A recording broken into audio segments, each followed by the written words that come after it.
When I think of just birth, I think about the uniqueness of each person who is really rooted within their indigenous practices and feeling powerful and feeling good about that. And the foundations of just birth specifically come from that, come from feeling good and feeling empowered and feeling joyful about who we are as individuals. It was about unifying community. It was about becoming someone who can really be within those spaces and say, no, I'm really going to acknowledge that work absolutely needs to be done.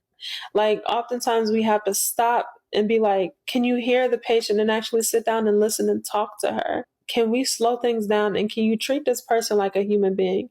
We needed the support from the community, and we also needed to support the community in the work which was being done. You know, Providence Swedish specifically, they went outside of like hiring norms, HR norms, when it came to even putting their trust in me, which I'm grateful for. Because with Just Birth, we're trying to get to not just like the physical, the death, and trying to prevent that and unnecessary C-sections, but also the experience of people when they're walking out of the doors. A healthy mom and healthy baby is a bare minimum. Can we please get a happy mom, a fulfilled mom, an empowered mom, a baby that's going home to know that, like, you know, mama's going to be able to take care of me after work because she didn't have to go through all this traumatic stuff when she had me. That's my goal with Just Birth. Oh, that's deep. I like that. You're pretty young, like you're my baby sister. Do you feel like you are getting the support that you need in making these changes and bringing these issues to the forefront and having more people talk? I mean, I've heard more about birthing and doula, you know, being around you and like mom and Kaya and stuff like that than I ever have ever.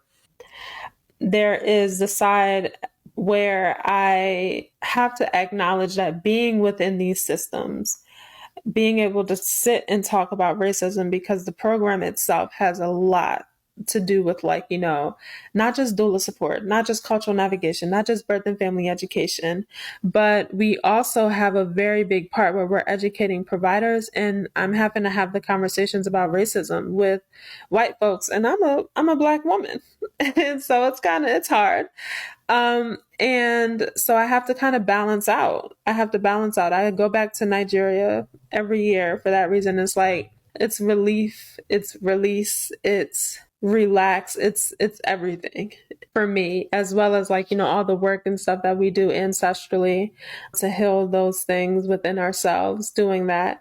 But then there's this other part where it's like, in the system, I don't feel like I could have gotten a lot of like where I am without the support of a lot of the women's health leaders. I had some really prominent doctors in administration where they really supported me and continue to use their privilege and their resources to make sure that what it is that I wanted to do and needed to do was able to be heard. And they gave me space and time to be able to show that it works and it will work. And so they absolutely supported me.